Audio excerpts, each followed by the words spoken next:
Manifest Your Destiny: The 9 Spiritual Principles for Getting Everything You Want by Dr. Wayne W. Dyer. Introduction. You have the power within you to attract to yourself all that you could ever want. This is the central theme of Manifest Your Destiny, which is unlike any book I have previously written. I have chosen to write about this subject of manifesting because I have been drawn to it, rather than because it is the next logical step in the progression of books that I have produced over the past 2 decades. I seem to have been drawn to the subject by a force that will not allow me to ignore it. As I began writing, I felt a kind of humility along with a feeling of arrogance about taking on this subject matter. These feelings created questions such as, who am I to write about this capacity to manifest? What do I really know about manifesting in the first place? Isn't this territory reserved for divine beings? What gives me the authority to tell others about an ability that is unique to the gods? These questions swirled around inside me. I was motivated by more self-doubt than I'd like to acknowledge. As I began the task of writing these spiritual principles, I had no idea what I would be saying and how I would say it, nor how many principles were involved. And then I did what I have encouraged my readers to do in my most recent book, Your Sacred Self. I banished all my doubts and began listening to the inner voices that kept telling me I would receive the guidance I needed and that I would not be alone in this project. In other words, I surrendered and went deep within my meditations and allowed myself to release all fear and doubt and simply to trust. A part of me knew that the ability to manifest into the material world from the unseen world of spirit is possible for all of us. I believe this because the words of all great spiritual teachers encourage us to see ourselves as unlimited and to know that even the least among us has the divine power of God available at every moment of our lives. But to actually write this in a book and provide the spiritual principles that one must learn and master in order to do so seemed a daunting task. It was at this time, as I was considering writing these principles, even though I had no clear idea what they were precisely and in what order they should be presented, that I received the message from a teacher named Guruji, to whom this book is dedicated. In this message, Sri Guruji instructed me to listen to a tape on the power of manifesting and to practice in my own life what I was being taught, and then to present this manifesting technique to the world. He explained that the ability to manifest had been known and practiced by great sages and teachers in the East for thousands of years and has continued in much secrecy for centuries. I listened with great interest and began to practice just as they are presented in this book, the manifestation principles, in my daily meditations. I experienced astonishing results almost immediately. I then began to include a discussion of these results in my lectures and to teach these spiritual principles which I had begun practicing in my life, though without cataloging or organizing them in any way.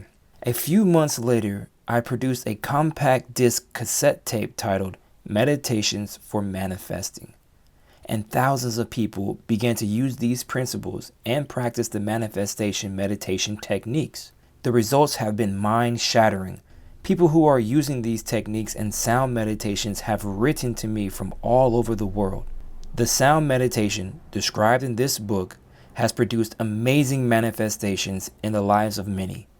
I have heard stories of manifesting job promotions, having a baby, which was supposedly an impossibility, selling a home that had been on the market for years without potential buyers, and other stories of prosperity and healing that border on being miracles. I know that these principles work. Their miraculous power is not based on a belief. It is a knowing. I know that we have divine power that has gone untapped primarily because of our conditioning.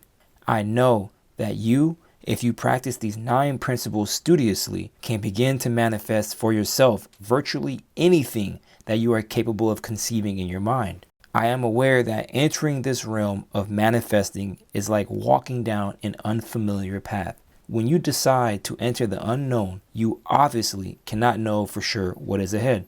I ask you, therefore, to avoid cluttering this path with preconceptions. Make an effort to read these principles and begin to apply them in your daily life without judging them based on what you have been conditioned to believe about yourself as a person who is only human and therefore limited. Preconceptions will only serve to contaminate your unlimited potential for manifesting your heart's desire. What you desire is of central importance, though you may never have thought of desire and higher spiritual awareness as compatible concepts. It is impossible to imagine a world without desire. To create is to desire. Even the wish to be desireless is a desire. The process of creating anything begins first with a desire. Your desires, cultivated as seeds of potential on the path of spiritual awareness, can blossom in the form of the freedom to have these desires in peace and harmony with your world. Giving yourself permission to explore this path is allowing yourself the freedom to use your mind to create the precise material world that matches your inner world. That inner world is the one which is the catalyst for determining your physical world experiences. You will have to abandon the idea that you are powerless over the circumstances of your life. You will need to shift out of the group mentality that says you are incapable of manifesting. Group thinking inhibits your natural abilities to co-create your life as you desire it to be. Examine the pressures and beliefs you have bought into, which reflect the thinking of your immediate family, your extended family, your community, your religious grouping, your ethnic grouping, your educational or business grouping, or any of a multitude of specialized units of people. Determine the areas of your life that are jammed up with the teachings of those mindsets, causing your personal evolution to be slowed down, because what you truly desire or believe is not getting any energy from your unique individuality. When you stay plugged into group consciousness, you are really saying, I choose to evolve slowly.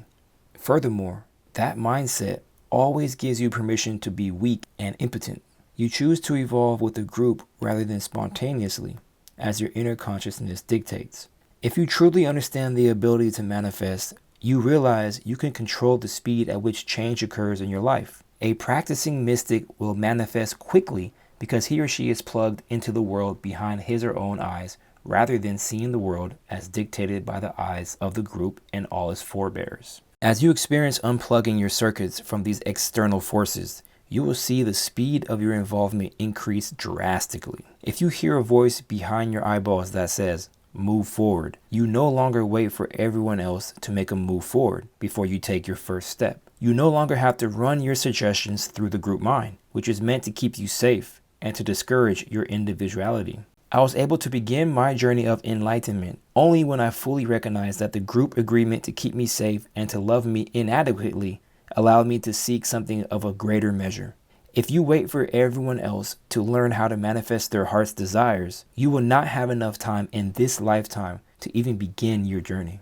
You must unplug from your conditioning and know in that private space behind your eyes that you can and will take on the challenge of manifesting your destiny.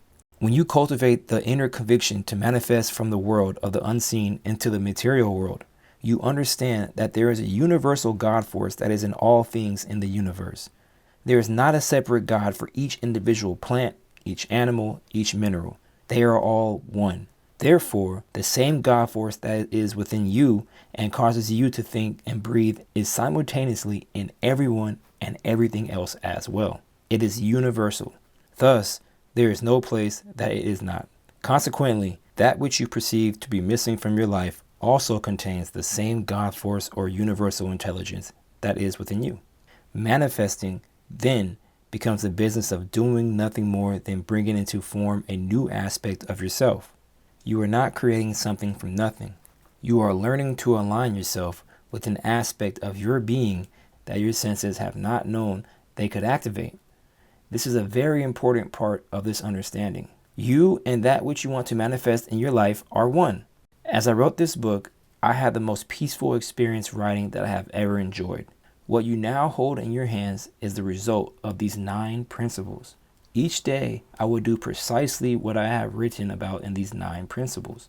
As I practiced the 9 principles, I realized that I was manifesting a handbook for spiritual manifesting that anyone could pick up and begin to apply in the very moments that they were reading the words in this book. I knew that I did not need to fill this book with hundreds of examples of these principles and how they had worked for me and many of my students as well as readers around the world. I knew that this was unnecessary to include a large number of quotes and affirmations as I have done in many of my previous books. This was to be something quite different. The key word I kept in mind as I wrote and allowed these principles to manifest through me was the word tight. That meant to me no extraneous verbiage, no case studies, and a minimum of quotations. I was dedicated to a style of writing that I characterize as say what you want to say it simply, say it directly, say it from your heart, and resist any temptation to overwrite. This is what I did in producing this book. There are no chapters, simply 9 principles. Each principle is explained in as straightforward a manner as I know how. Each came directly from my heart and not my head. I listened to my own guidance, and then I wrote it out. When I felt that I had said what was needed to be said, and when I had provided specific suggestions for implementing these principles, I stopped. You are holding in your hand the tightest handbook I know how to devise to teach the fundamental principles for spiritual manifestation. My internal knowing is that when you practice these 9 principles, you will be given guidance. You will not be alone on this journey, and you will see your desires manifest as your destiny in your daily life. Finally, you will know that your job is to say yes rather than how. I send you all green lights. Wayne W. Dyer.